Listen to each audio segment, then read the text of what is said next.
সংখ্যালঘু সুরক্ষা আইন। একই দেশে কি দুইটা আইন হইতে পারে? এক দেশে যদি দুইটা দেশ হয় তাইলে দুইটা আইন হইতে পারে। সংখ্যালঘু সুরক্ষা আইন মানে কি? আপনারা কি বুঝাতে কিসের থেকে নিরাপত্তা যাচ্ছেন? এই যে আপনি যে আইনজীবীকে হত্যা করেছেন তার কারণে আপনি কোনো আইনিভাবে আপনার বিরুদ্ধে ব্যবস্থা নেওয়ার যাতে যাতে না যায় সেই সুরক্ষাকে যাচ্ছেন। সেই সুরক্ষাকে ইসলামের যে চিহ্ন সে দেশ বিরোধী কথাবার্তা বলেছে তার বিরুদ্ধে দেশদ্রোহ মামলা হয়েছে। তার থেকে কিভাবে সে মুসলিম তারা দাবি করে যে তাকে জামিন দিতে হবে?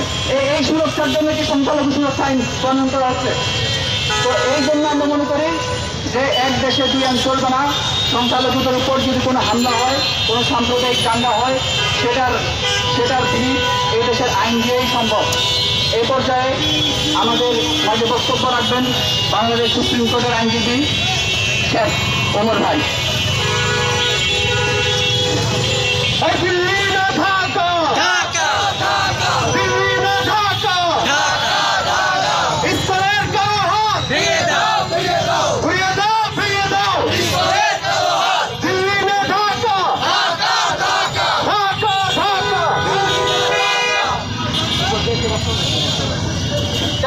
বক্তব্য দেবেন আমাদের মধ্যে বাংলাদেশ হাইকোর্টের আইনজীবী,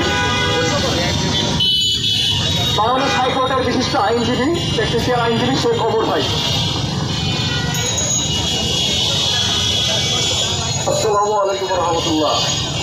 আজকে অত্যন্ত দুঃখ ভারাক্রান্ত মনে আপনাদের সামনে আমি এসে উপস্থিত হয়েছি, যখন মাত্র একদিন আগে চট্টগ্রামে আমারই একজন সহকর্মীকে নির্মমভাবে হত্যা করা হয়েছে। আপনারা দেখেছেন ছাত্র শ্রমিক জনতার অভ্যুত্থানের পর থেকে আপনারা দেখেছেন যে বাংলাদেশের বিতাড়িত স্বৈরাচারকে দিল্লিতে আশ্রয় দিয়ে বাংলাদেশকে পদে পদে একটি অস্থিতিশীল রাষ্ট্রে পরিণত করার ষড়যন্ত্র হচ্ছে। পতিত স্বৈরাচার ভারত থেকে বিভিন্ন রকম উস্কানিমূলক টেলিফোন আলাপ ইউটিউবে আপলোড করে বাংলাদেশে সহিংসতা এবং বিদ্বেষমূলক রাজনীতির প্রবণতা দিচ্ছে।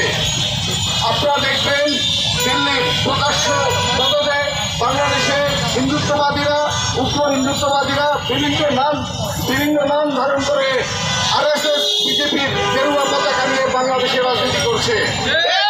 তারা বাংলাদেশের শহীদ মিনারে প্রকাশ্যে RSS বিজেপির গেরুয়া পতাকা উড়াচ্ছে।